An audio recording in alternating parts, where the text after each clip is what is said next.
Glória a Deus. Boa noite, casais. Deus abençoe a vida de vocês. Paz do Senhor. Vocês podem tomar assento. Glória a Deus. Que bom que eu peguei o microfone hoje. Hoje eu vou tirar os meus perdidos. Glória a Deus. Eu e o pastor Jean, nós somos muito diferentes. Quando eu acordo, eu preciso de meia hora em silêncio. Eu já me acordo fazendo estrelinha, conversando bastante, cantando e às vezes até gritando. Eu gosto mais de comer doce. Eu já sou do salgado. Eu sou mais introvertida. Eu sou bem extrovertido. Eu sou mais criteriosa em fazer amizades. Eu faço amizade muito rápido e também perco muito rápido algumas amizades. Eu sou mais econômica. Eu sou um pouco mais compulsivo. Eu sou de falar pouco. Eu sou de falar pelos cotovelos. Verdade. Eu gostaria de morar na praia. Eu preferi um apartamento lá no centro. Eu gosto de sair sozinha com o Jean. Eu já gosto de ir com a galera, irmão. Que graça tem sair sozinho. Eu sou mais discreta. Gosto de cores neutras. Eu gosto de uma calça branca, uma camisa vermelha, amarela. Ou uma calça vermelha ou amarela também serve, tá tudo certo. Eu gosto de trabalhar nos bastidores da igreja. Eu já gosto do microfone. Gosto de falar em público. Eu sou de errar menos, mas tenho dificuldade de pedir perdão. Eu erro com um pouco mais de frequência, mas também não tenho nenhuma dificuldade em pedir perdão. Eu sou de dar pouco carinho. Eu já sou um pouco mais meloso. Gosto tanto de dar mais carinho quanto também de receber. Pena que ela gosta de pouco carinho. Os irmãos notaram que somos muito diferentes um do outro. Mas a partir deste momento você vai entender com a mensagem dele que Deus fez um para o outro. Amém?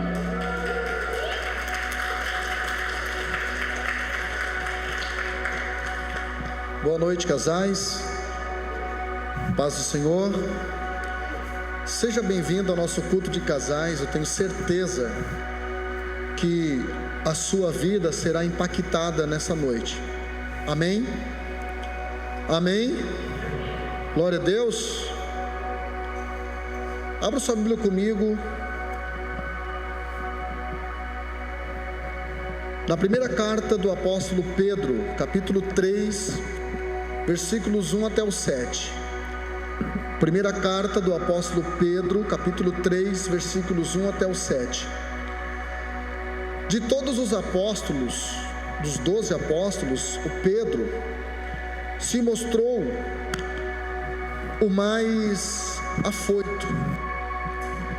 Se pensássemos em um apóstolo que não teria perfil para falar de casamento, esse seria o Pedro, porque o Pedro ele se mostra um pouco mais rústico, um pouco mais ansioso, um pouco mais precipitado, um pouco de tudo aquilo que as mulheres não gostam no homem. Todavia Deus o usou para falar com precisão a respeito de relacionamento. 1 Pedro, capítulo de número 3, versículos 1 a 7. Você que nos assiste aí pela transmissão online, Deus abençoe a sua vida, Deus abençoe o seu casamento. Assista essa palavra até o final e eu tenho certeza que Deus estará reposicionando os cônjuges que compõem o seu relacionamento para que o seu casamento represente a relação de Cristo com a igreja. 1 Pedro capítulo 3, versículo 1 diz assim: da mesma forma, vocês, esposas, sujeitem-se à autoridade do seu marido, assim mesmo que ele se recuse a obedecer a palavra, será conquistado por sua conduta, sem palavra alguma, mas por observar o seu modo de viver puro e reverente. Não se preocupem com a beleza exterior obtida, com penteados extravagantes, joias caras e roupas bonitas. Em vez disso, vistam-se com a beleza que vem de dentro e que não desaparece, a beleza de um espírito amável e sereno, tão precioso para Deus. Era assim que se adornavam as mulheres santas do passado. Elas depositavam sua confiança em Deus e se sujeitavam à autoridade do marido. Sara, por exemplo, obedecia a Abraão e o chamava de Senhor. Vocês são filhas dela quando praticam o bem, sem medo algum. Da mesma forma, vocês maridos, honrem sua esposa. Sejam compreensivos no convívio com ela, pois ainda que seja mais frágil que vocês, ela é igualmente participante da dádiva de nova vida concedida por Deus. Tratem-na de maneira correta, para que nada atrapalhe suas orações. Amém? Pai, no nome de Jesus, nós te louvamos por esta palavra. Te bendizemos porque os teus filhos vieram neste lugar investindo um tempo de qualidade para os seus relacionamentos. É claro que nós não teremos como suprir toda a demanda, porque durante 29 dias os casais que aqui estão são atacados por todo tipo de seta, de dardos inflamados do inferno, e apenas num dia durante o mês eles são ministrados neste culto. Mas eu tenho certeza, Pai, que os teus filhos durante o mês, no decorrer do mês, eles investem, Senhor, para que possam ter um relacionamento que possa servir não só de satisfação pessoal, mas também de modelo para seus filhos, em nome de Jesus, amém. Irmãos, com a hiperconvivência ocasionada pela Covid-19, ou seja, casais que não estavam tão acostumados a viverem juntos durante tanto tempo, alguns maridos ou esposas trabalhando em home office, o número de divórcios se acentuou muito, aumentou no último ano 75%. O IBGE diz que hoje quase 140 mil casamentos são cancelados no nosso país todos os anos. 140 mil casamentos. E por isso desta palavra, diferentes. Por quê?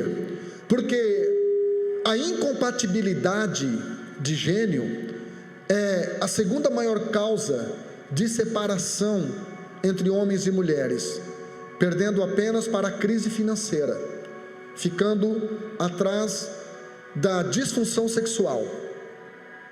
E vocês viram que minha esposa fizemos aqui um ping-pong, ela falando de como ela é, do que ela gosta, e eu falando de como eu sou e do que eu gosto, e vocês puderam observar que nós somos totalmente diferentes. Hoje, por exemplo, eu botei um tênis, e ela resolveu colocar um escarpão tigresa, super social. Nós somos diferentes em muitas coisas, só que nós só somos diferentes naquilo que é irrelevante. Naquilo que é relevante para um casamento saudável, o som aqui em cima está ótimo agora, Dina, se quiser deixar assim, tu me ajuda, está bem bom agora aqui em cima. Então, nas coisas que são relevantes para o casamento, a gente procura ser compatível. Então é isso que nós vamos estar ministrando aqui, e eu quero fazer algumas perguntas, e que você possa estar respondendo para você mesmo. Primeira pergunta: você gosta de praticar esportes e assistir TV, enquanto o seu cônjuge prefere ler? Isso acontece no seu casamento? Segunda pergunta: você é organizado e eficiente, enquanto que o seu cônjuge é desorganizado e inconveniente? e isso te incomoda? Terceira pergunta: você ama sair com os amigos? Como eu falei aqui, eu gosto de sair de bando, eu gosto de sair de gangue, de galera, enquanto o seu cônjuge gosta de ficar sós, e quando sair só vocês dois. Isso acontece no seu casamento? Você não gosta muito de se expressar, mas o seu cônjuge fala com todo mundo, parecendo um político em época de campanha.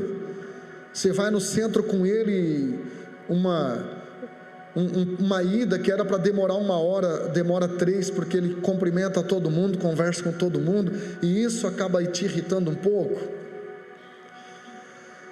Você custa fazer amizades, enquanto que o seu cônjuge parece um político, parece que conhece todo mundo, faz amizade com todo mundo, inclusive com pessoas que você faz uma leitura e diz: não fui com a cara, não vai dar certo essa amizade, e o seu cônjuge diz: ah, lá vem você de novo, você tem essa mania, você não gosta de ninguém, e depois você é obrigado a dizer para ele ou para ela: eu te avisei. Então, gente, a incompatibilidade tem sido, como já falei aqui, a segunda maior causa de divórcios. Eu e meu marido não combinamos, eu e meu marido não fechamos. Só que na verdade o que as pessoas chamam de incompatibilidade é falta de alteridade. Pastor, o que é alteridade? Alteridade é você se colocar no lugar da outra pessoa. Alteridade é você respeitar a outra pessoa. É a capacidade de você se colocar no lugar da outra pessoa, para que você possa ter uma boa relação interpessoal. Pastor, o que é relação interpessoal? É a relação com o outro. Só que, para que você possa ter uma relação interpessoal, você precisa primeiro ter uma boa relação intrapessoal, com você mesmo. Se você não se dar bem com você, se você não ser bem resolvido com você, você vai automaticamente ter dificuldade de ter um bom relacionamento com as outras pessoas. Quem está entendendo até aqui, diga amém. Mateus capítulo 17, versículo 12, diz assim: Jesus nos ensinou um princípio relacional muito forte. Ele disse: tudo aquilo que você espera, tudo aquilo que você deseja que os homens ou que as outras pessoas te façam, faça primeiro, faça para eles. Porque muitas vezes nós nos relacionamos no campo da reciprocidade, ou seja, primeiro a gente espera que a outra pessoa faça, para que a gente possa fazer também. Ou, segundo, a gente espera que a outra pessoa mereça, para que a gente possa fazer também. Só que esse não é o modelo relacional ensinado por Jesus. Por quê? Porque Jesus não se relaciona conosco no campo da reciprocidade. Aliás, Ele se relaciona conosco no campo da graça, favor não merecido. Então, quando você faz para alguém aquilo que aquela pessoa não espera ou não merece, você faz aquilo que eu falo na última parte do meu livro: você está aplicando um over delivery, ou seja, você está surpreendendo aquela pessoa, e automaticamente contagiando e influenciando na atitude de mudança daquela outra pessoa. Você pensa o seguinte: não temos mais nada em comum, não dá mais certo, porque por que não percebemos isso quando éramos namorados? Por que eu não percebi como ele era realmente? Por que eu não percebi isto como ele era, ou como ela era, antes de nós casarmos? Não é porque o amor é cego, irmão. Não é porque o amor é cego. É que na verdade, o amor de verdade, ele percebe os defeitos, mas ele maximiza as qualidades. Quando você está apaixonado por alguém, não é que você não perceba a forma errada como a pessoa se comporta, mas é que você não foca nisso. Você está tão apaixonado que você prefere valorizar, potencializar, maximizar as qualidades. E isso acaba fazendo com que vocês se apaixonem e resolvam casar. Quem está me entendendo aqui, diga eu. Então diga comigo: o amor vê defeitos. Não, só as mulheres, o amor vê defeito. Só os homens, diga assim para mim, ó, mas maximiza qualidades. E aquilo que você fala potencializa as coisas no mundo espiritual. Se você começar a frisar, se você começar a repetir defeitos de uma pessoa, são esses defeitos que você vai acabar vendo, e só esses defeitos. Uma ferramenta que eu faço quando eu atendo casais, ontem ainda fiz para um casal, que inclusive está aqui, é o seguinte: um dia, se eu atender vocês, ou eu e minha esposa atendermos vocês, nós vamos fazer essa ferramenta. Nós pedimos para que cada pessoa individualmente coloque 3 defeitos seus no papel. E é interessante que a princípio a pessoa pergunta: defeito dele? Não, é seu, irmã. Defeito dela? Não, é seu defeito, irmão. Aí as pessoas ficam pensando. É difícil, irmão, você reconhecer defeitos pessoais. Fácil é você perceber defeitos alheios. Depois que, com muita dificuldade, a pessoa coloca no papel esses defeitos, nós pedimos para que cada um coloque no papel 3 qualidades da outra pessoa. E aí, às vezes, demora mais ainda, porque a pessoa está tão focada em maximizar, em falar de defeitos, que ela acaba não vendo mais as qualidades. E aí, depois que a pessoa coloca no papel essas 3 qualidades da outra pessoa, a gente percebe na expressão, porque no curso que a gente fez, a gente aprendeu a ler conduta emocional. A gente percebe que o olhar das pessoas começa a mudar, que ela começa a ver aquela pessoa de uma outra forma, porque quando ela coloca no papel as qualidades da outra, isso resgata alguns valores que não estavam mais sendo percebidos. Quem está me entendendo aqui, diga eu. Então, queridos, quando você entende que nós somos seres diferentes, não existe nenhuma pessoa dos 7 bilhões de pessoas do planeta que tem o mesmo DNA, que tem a mesma identidade, e quando você aprende a conviver com isso, de forma madura, com inteligência emocional, algumas coisas acontecem, porque você passa a valorizar diferenças complementares. Vou repetir: diferenças complementares. Pastor, o que é complementar? É aquilo que completa. Aquilo que completa. A Márcia me completa, eu completo ela. Já pensou se fosse 2 tímidozinhos, irmão, dentro de casa? Já pensou se fosse 2 que falasse pouco? Já pensou se fosse 2 lambe-lambe? 2, você é linda, perfeita, maravilhosa, você é linda, perfeita, maravilhosa, o dia todo? Não durava 1 ano o casamento. Não obstante, já vamos indo para 30 anos de casamento. Você já pensou se fosse 2 falantes? Você já pensou se a Márcia tivesse um ministério assim, de pregar em muitos lugares? Eu não teria como ser pastor de igreja. Então, as nossas diferenças são complementares, porque fazem parte de uma Quem está vivo aqui, irmão? Pelo amor de Deus, prega comigo, me ajuda aí, cara. Faz parte de uma engrenagem, irmão. Casamento é uma engrenagem. É uma engrenagem. É um cofre. E não existe cofre impenetrável. Existem senhas erradas. Existem chaves erradas. Não existe fechadura que não abre, porta que não abre. Existem chaves erradas. Se você colocar a chave errada na fechadura certa, você não abre. Então, nessa noite, o que eu quero é que você, a partir de hoje, vire algumas chaves no seu casamento. Amém? Amém? Quem recebe essa palavra? Quem quer virar alguma chave no seu casamento aí? O seu casamento vai fazer da sua casa um lugar onde você tem prazer para voltar no final da tarde. O seu casamento vai fazer da sua casa um lugar onde você tem prazer em que o seu marido, que a sua esposa volte para casa no final do dia.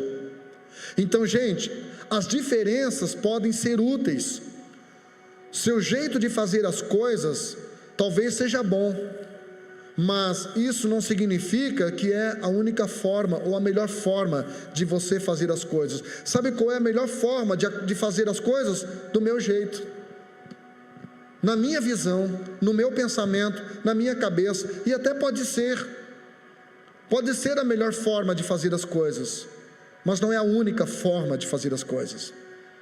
1 Coríntios capítulo 10, versículo 24 diz: ninguém busque o proveito próprio, antes cada um busque aquilo que é do outro. Então, quando isso acontece, e para que isso aconteça, tem que haver renúncia. Para que haja renúncia, tem que haver maturidade. Tem que haver maturidade, porque crianças não renunciam. Crianças não abrem mão. Crianças, quando chegam os priminhos, eles escondem os brinquedos. Agora, quem é maduro, irmão, sabe compartilhar. E casamento, para que dê certo, precisa haver compartilhamento. Outra coisa que precisa ser feita: amplie seus horizontes. Só porque o ponto de vista do seu cônjuge é diferente do seu, isso não significa que seja necessariamente errado. Como eu falo no meu livro, o ponto de vista é a vista de um ponto. Às vezes o marido discute porque eles têm a mesma opinião, mas se expressam de maneira diferente. E cada um não está ouvindo o que o outro está dizendo. Enquanto o outro está falando, já está formulando a sua defesa, já está formulando a sua réplica. E os dois aí acabam gritando, e eu só preciso gritar com quem não quer me ouvir. Outra coisa, para que dê certo nas diferenças, seja realista. Ser compatível não significa ser igual. Então, não conclua que seu casamento foi um erro só porque algumas diferenças são evidentes. O fato de os cônjuges serem diferentes, isso não significa que o casamento foi um erro. Aliás, esse deve ser a melhor prova de que este casamento foi um acerto, porque os dois são diferentes. Nós somos humanos e nós vamos casar com Deus, diferentes. Deus é santo, nós somos pecadores, diferentes. Nós somos totalmente incompatíveis com Jesus. E ainda assim Ele nos ama, irmão. E ainda assim Ele nos ama e vai casar conosco, mesmo com os nossos defeitos, com as nossas limitações. Ele sinaliza a perfeição, mas não exige de nós a perfeição. Ele mostra como amar, mas Ele não exige de nós o tempo todo o mesmo nível e o mesmo tipo de amor que Ele sente por nós. Ele não exige. Então precisamos aprender a ser realistas. Alguns casamentos não dão certo porque as pessoas entram na relação com expectativas utópicas. Alguns casamentos dão errados porque as pessoas entram na relação com expectativas que não são reais. Para começar, as pessoas casam querendo ser felizes. Se elas estão querendo ser, é porque ainda não são. E aí elas estão transferindo para outra, a responsabilidade de dar aquilo que o outro também talvez não tenha. E é para isso que é rave. Rave é um lugar onde as pessoas vão para buscar e não para levar. Vão para buscar prazer e felicidade, mas estão indo porque estão infelizes e sem prazer na vida. Ou seja, são mal resolvidos.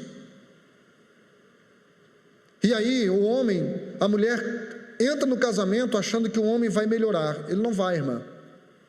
Então você deveria, pelo menos, a Amanda ainda está em tempo, eu acho que a única daqui. Para isso que serve o namoro. O namoro é a antessala do casamento.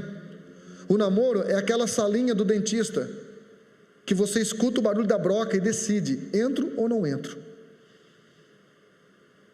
Amém? Você escuta o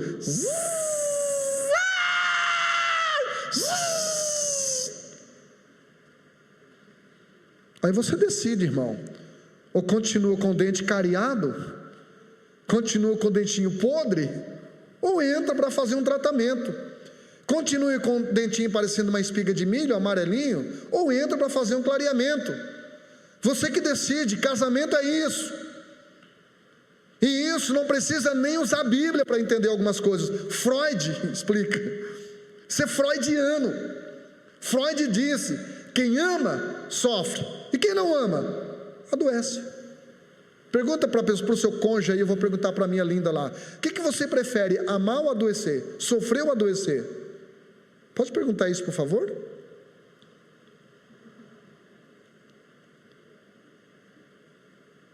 Por isso que quando as pessoas se separam, elas dizem, homem, nunca mais nos próximos 3 meses. Até eu ver a minha amiga, minha melhor amiga namorando no Instagram, a foto. Mulheres, nunca mais. Casamento, nunca mais.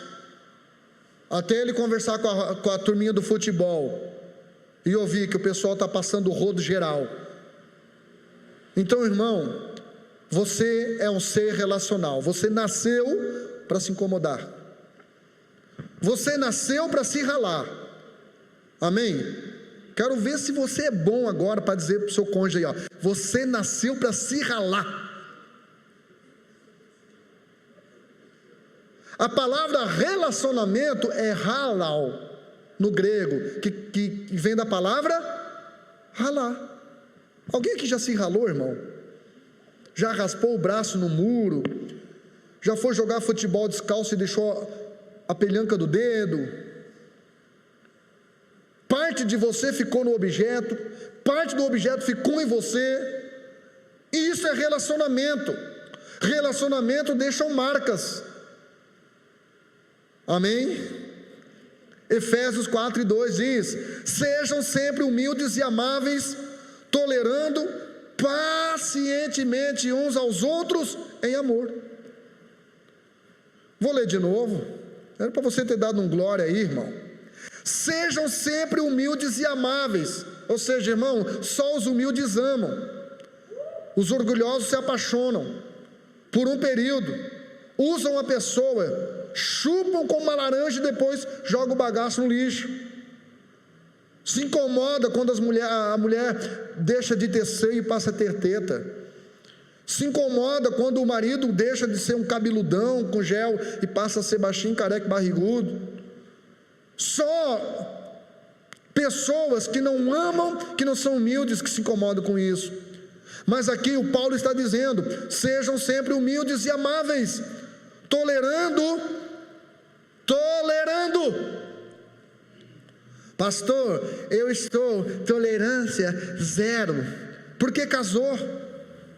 Quem te obrigou? Foi uma decisão sua. Agora te rala. Ou seja, se relacione. Aprenda a se relacionar. Não seja tão chato e tão exigente. Tolerando pacientemente. Não é só ter tolerância, tem que ser ainda paciente, irmão. Só um milagre. Só um milagre. Então, não se irrite. Entenda. Foi o que Pedro escreveu aqui. 1 Pedro 3:7. Vós maridos, coabitai com a mulher com entendimento. A palavra entender quer dizer entrar na tenda. Só quem entra na tenda entende. Amém? Amém? Foi por isso que Paulo falou em Efésios 5:25. Vós maridos, ame a vossa mulher. Irmão, para amar não precisa entrar na tenda. Para amar não precisa entender. Para amar, solteiro ama. Agora, quem que falou isso? Paulo, solteiro. E quem que mandou entender? Pedro, casado. Irmão, amar é fácil. Solteiro pode amar. Agora, para você entender, tem que entrar na tenda, tem que casar. E ainda assim eu estou tentando entender minha esposa faz 30 anos. E me assusta quando ela acorda e diz, nem eu me entendo. Então é difícil entender o ser humano. Amém? Você se entende, irmão? Facinho.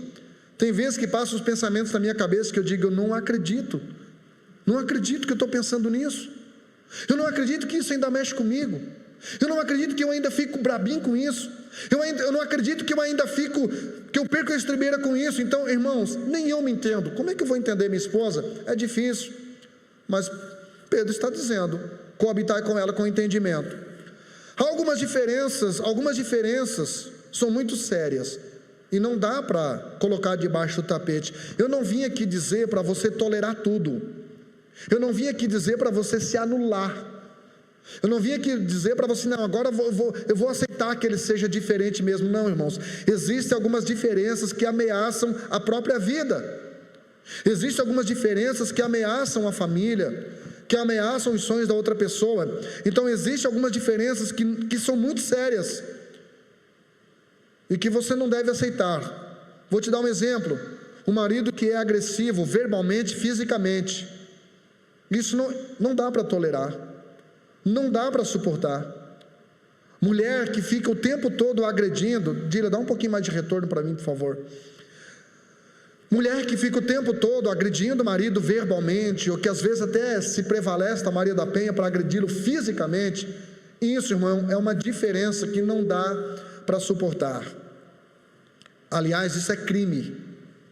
Outra diferença, marido que não gosta de trabalhar, irmão, marido que não provém a casa, isso é uma diferença que não dá, que tem que perceber já no namoro. Irmão, eu sempre digo, o casamento, ele é movido, o namoro, ele é movido a amor e paixão. Por quê? Porque quem sustenta a menina é o pai, é a mãe. Então o namoro é movido a amor e paixão. Mas o casamento, irmão, para funcionar e fluir, precisa ter arroz e feijão, tem que ter comida. E eu sou prova disso, que uma gatinha com fome vira um dragão, irmão. Quando ela vai querer fazer um bolo e falta ingredientes, vai fazer a comida, falta ingredientes, eu sei o que eu enfrento. E você que é casado também. Então não adianta. Eu não estou pregando aqui para solteiro, mas às vezes usa o critério da aparência, e aí casa com o pão, e depois come o pão que o diabo amassou, passa fome. Não adianta você casar com um pão, você tem que casar com quem gosta de trabalhar. Outra diferença que não dá para suportar, o marido infiel, o cônjuge infiel, a mulher infiel. Esse tipo de comportamento, esse tipo de personalidade descompensada, não dá, irmão, para aceitar essa diferença. Algumas diferenças não são tão sérias. Exemplo, quando um dos cônjuges é mais carinhoso do que o outro, aí fica cobrando, você devia me dar mais carinho, você devia, porque o marido da fulana, porque a mulher do Beltrano. Irmão, a imaturidade caminha na plataforma das comparações, está toda a vida se comparando e comparando tudo. Olha só, minha esposa acabou de falar aqui, ela não é tão carinhosa, irmão, e eu que era um pouco mais melado, o que eu fiz? Não fiquei cobrando que ela fosse igual a mim, eu procurei diminuir um pouco, ser um pouco menos carinhoso. Pastor, você sentiu falta no começo? Senti, irmãos, só que contudo a gente acostuma. Então isso significa, pastor, que vocês não dão mais carinho para o outro? Não, a gente dá, irmão, só que não na medida que eu queria do começo. A gente aprendeu a se respeitar. Amém? Diga para a pessoa do lado aí, me respeite. Outra diferença que não é tão séria, o marido não gosta de alguns afazeres domésticos. Tem mulher que quer que o marido seja igual ao Beluco. Não é, irmão. Beluco só tem um, né? Tem qualidades. Beluco levanta de madrugada quando está chovendo para lavar a casa por fora. Eu queria casar com o Beluco, se eu fosse uma mulher. Só que tem coisa que ele é chato pra caramba. não gosta de esperar um minuto. Às vezes a pastora Giovana está resolvendo, ele já está com o pé lá na porta. Então, irmão, não é perfeito, não existe homem perfeito. Aí, deixa eu falar uma coisa, eu estou casado há 30 anos, sabe quantas gramas eu cortei até hoje? Nenhuma.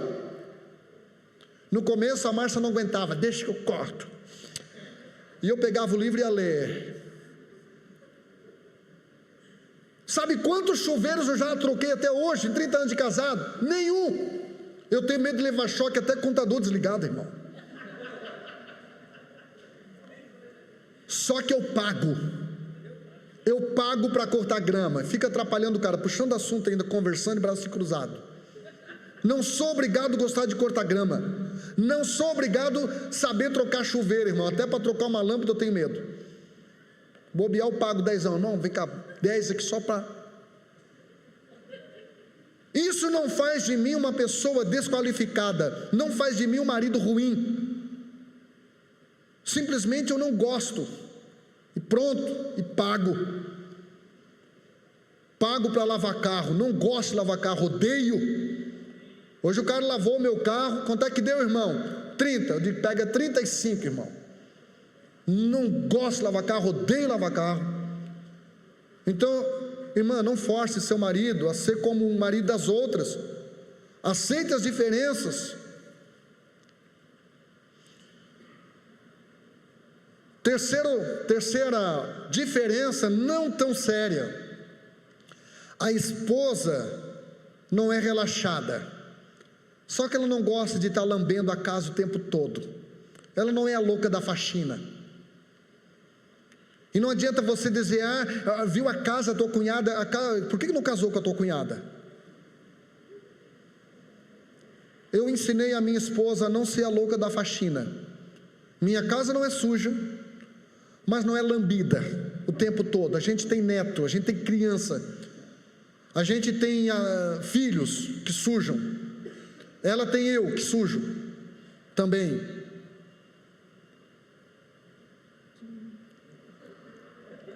Amém? O seu marido não precisa ser o louco da faxina dentro de casa. Eu atendi um casal faz muito tempo, faz um tempo. E a irmã, ela ficava muito irritada quando o marido comia na sala. Se tiver mais alguma irmã aqui, pisque bem forte que eu quero ver, assim. Detesta o homem comer na sala, além da minha esposa. Tem mais alguém? E aí, conversa vai, conversa vem. Eu disse para ela no atendimento, digo, irmã, se eu fosse ele, eu já tinha te matado. Porque eu como na sala a hora que eu quero. Porque eu não moro num presídio. Eu não moro numa penitenciária. Eu preciso morar numa casa onde eu me sinta com liberdade. Não significa que eu vá comer cachorro quente, derramando molho no sofá. Não é isso. Comer cachorro quente em cima do tapete branco. Não é isso. Mas eu estou dizendo que não adianta a casa estar um brinco e o coração estar azedo. Não adianta a casa estar um brinco e os dois não terem prazer em sentar no sofá, comer uns chips, uma batatinha da onda e depois limpar o sofá os dois juntos, ou fazer um sexo no meio do farelo. Tem algum crente pentecostal aqui, irmão? Eu senti um alvoroço no arraial.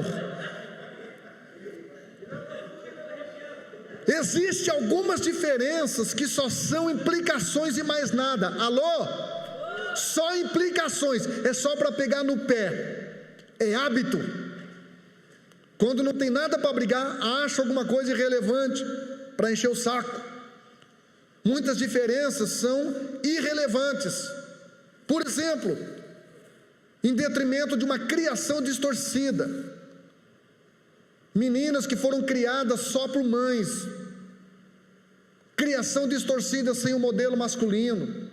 E aí às vezes anula a autoridade do marido. Número 2, crenças erradas acerca do dinheiro. Pessoas que criaram em muita abundância, às vezes não sabem viver uma realidade financeira mais controlada. E às vezes é o contrário, pessoas que foram criadas muito em escassez, às vezes têm dificuldade de se tornar uma pessoa generosa, se torna um muquirana. Tudo que vai comprar no mercado tem que ser da promoção da pior qualidade.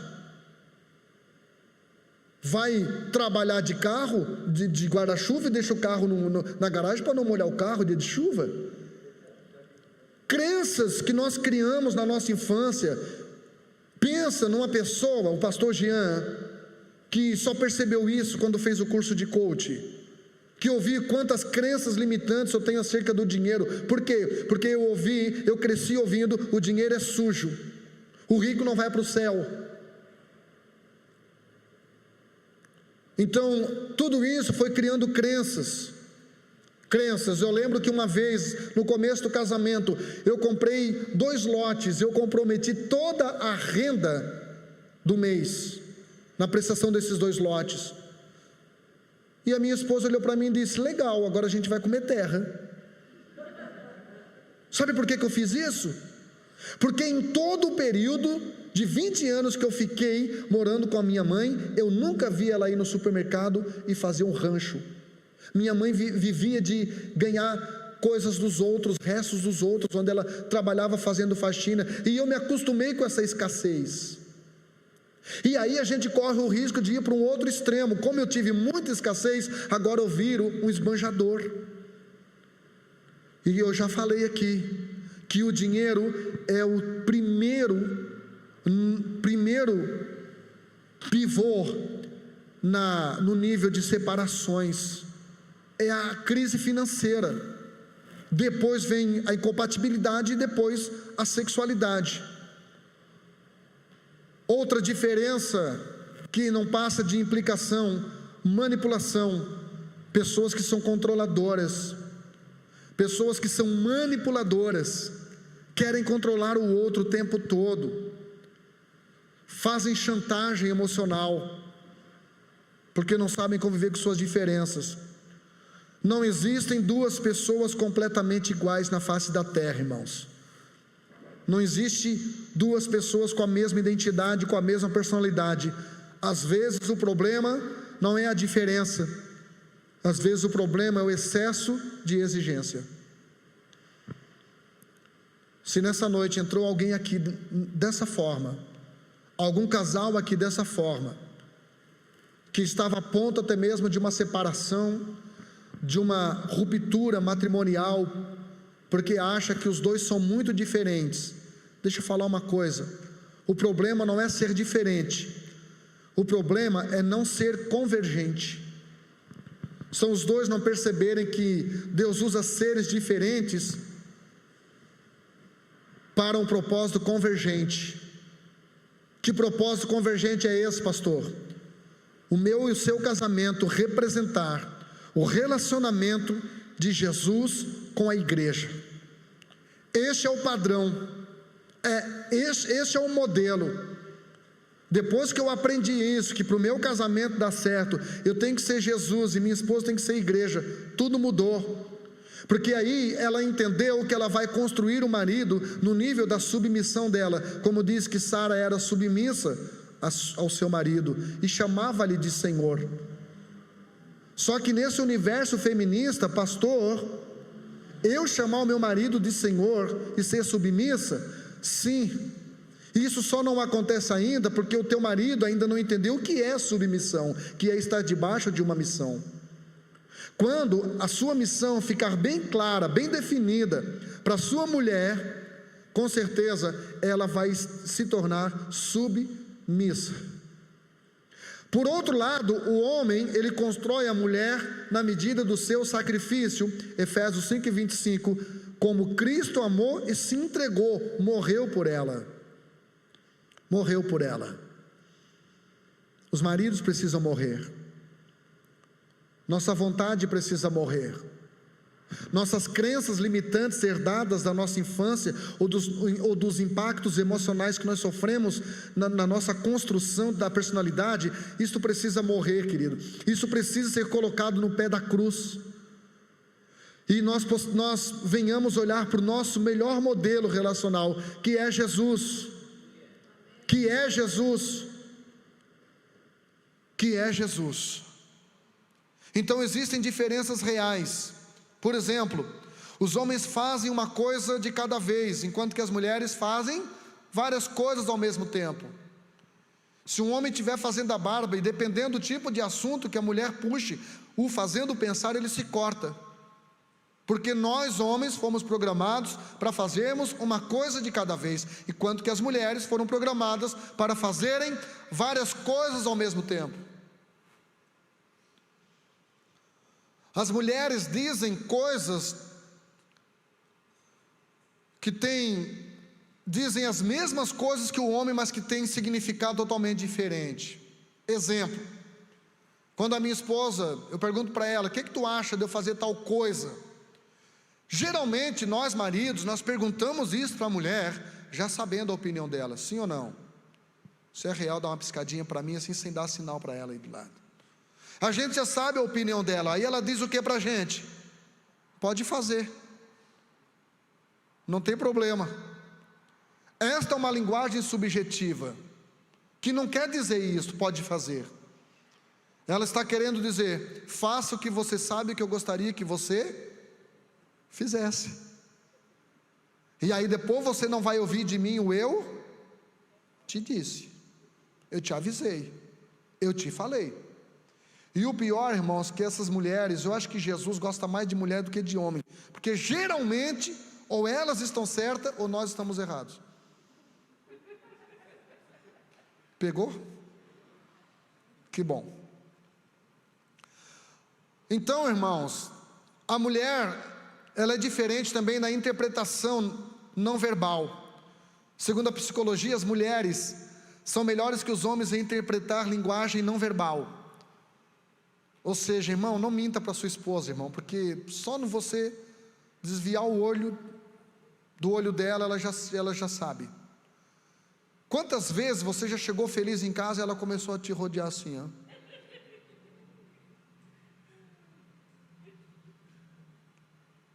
E não demora muito para ela perguntar: o que tu aprontou? O que tu está feliz? Não é que ela não gosta de ver você feliz, é que ela quer saber. Ela quer controlar essa felicidade. Sabe por que mulher transa de olho fechado? Porque mulher nenhuma suporta ver um homem feliz. Vai por mim, irmão. Se ela vir que tu está gostando, mesmo que ela esteja gostando, ela vai dizer: vamos trocar de posição, para quebrar o cara no meio. Vai por mim. Mulher, ela sabe, irmão. Ela sabe pelo movimento das mãos, pela tremurinha da perna, ela sabe pela expressão do rosto, e isso explica porque elas conseguem adivinhar quando a gente está mentindo. Isso explica. Ela também, a mulher é diferente no tratamento com as amigas. Exemplo, as mulheres, elas usam prefixos. Se ela tem uma amiga chamada Adriana, ela chama de Drica, certo? Se ela tem uma amiga chamada Luciana, ela chama de Lu. É sempre pelo prefixo. O homem, ele chama o amigo pelo apelido. Daí cabeção, daí gordo, aí narigudo, e está tudo certo. Se uma mulher falar daí gordinha, acabou, irmão. Bloqueio no Facebook, Instagram na hora, acabou a amizade. Então, o que eu quero que você entenda é que há diferenças, muitas diferenças. Outra coisa na diferença: a última palavra numa discussão precisa ser sempre da mulher. Se você concordar, não precisa falar nada, só fica quieto. Porque se você concordar e falar que está concordando, ela vai te explicar o motivo de você estar concordando. Ou se você discordar, essa discordância será o tópico para a próxima DR. para a próxima vez em que vocês vão discutir relação. Geralmente é assim, quando a gente não aprende isso, a gente se torna com a razão e sem sexo. Pergunta para o seu marido: o que você quer, ter razão ou o charagandaia? O que você quer, o que você prefere, ter razão ou ser feliz? Irmão, seja inteligente, irmão, dê razão para ela, não custa nada. Então, irmão, outra coisa que a mulher é diferente, só elas entendem de cores, já percebeu? Só elas entendem de cores. As mulheres, eu acho que elas têm um catálogo de cores com um chip na cabeça. Por exemplo, rosa bebê. Você já viu algum bebê rosa? Verde água. Até onde eu sei, a água não tem cor, mas é um verde água. Rosa choque. Você já viu algum rosa levando choque? Então, o homem, às vezes, ele puxa para a cabeça sem necessidade.